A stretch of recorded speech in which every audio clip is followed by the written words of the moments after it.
L'aileron le plus spectaculaire de toute la grille en 2026, celui qui se retourne à pleine vitesse pour effacer la traînée, vient d'attirer l'attention de la FIA. Et elle équipe deux écuries, Red Bull et Ferrari. Alors question qui fâche, est-ce que la FIA veut vraiment protéger les pilotes ou est-ce qu'elle est en train de casser l'innovation de ceux qui ont eu les meilleures idées ?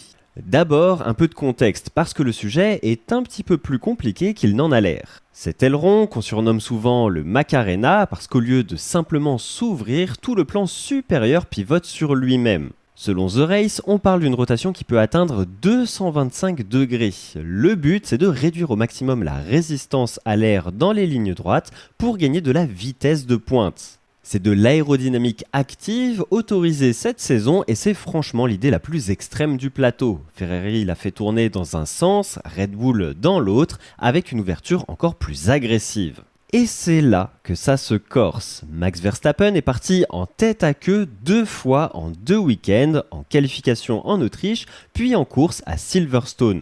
2 fois la même aile en cause. Red Bull précise que ce sont 2 pannes différentes, mais avec le même résultat. Verstappen l'a raconté lui-même, en entrée de virage, l'aileron ne se referme pas complètement, il perd tout l'appui à l'arrière et la voiture part toute seule.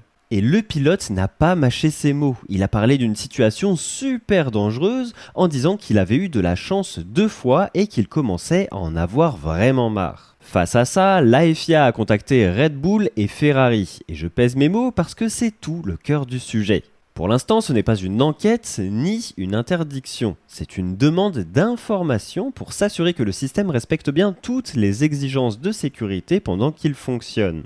Les sources sont claires là-dessus, interdire cette aile n'est pas l'objectif à ce stade.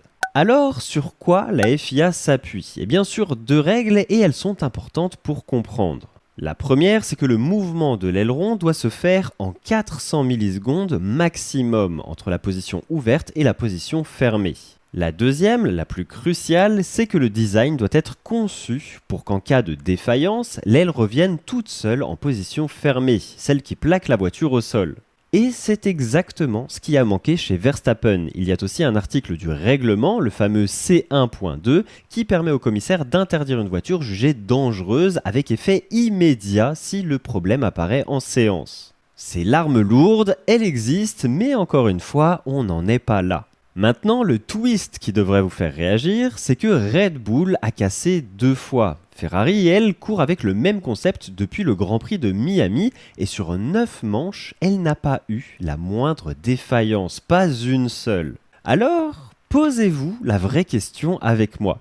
Si c'est l'aile de Red Bull qui lâche et jamais celle de Ferrari, est-ce que le problème vient du concept ou juste de la façon dont Red Bull l'a exécuté ? Et son propre patron, Laurent Mekies, admet qu'il ne sait pas encore. Il dit qu'il est trop tôt pour trancher entre un souci de concept et autre chose et que toutes les options sont ouvertes. Et c'est précisément pour ça que je trouve la position de Ferrari fascinante, parce que Ferrari se retrouve sous surveillance sans avoir rien cassé, juste par prudence et par ricochet.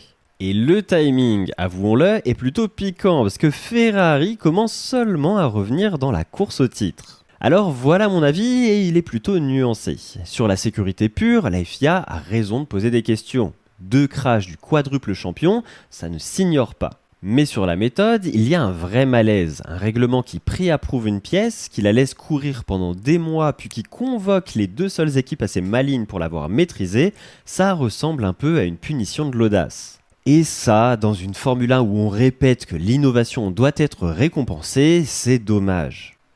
En tout cas, le suspense reste entier, parce que le prochain rendez-vous, c'est Spa, la semaine prochaine, la dernière course avant la trêve estivale. Red Bull a dit qu'elle déciderait avant la Belgique si elle garde cette aile ou si elle revient à l'ancienne plus classique et plus sûre. Donc rien n'est tranché de leur côté et pendant ce temps, McLaren, qui développe la même idée de son côté, pourrait bien débarquer avec sa version.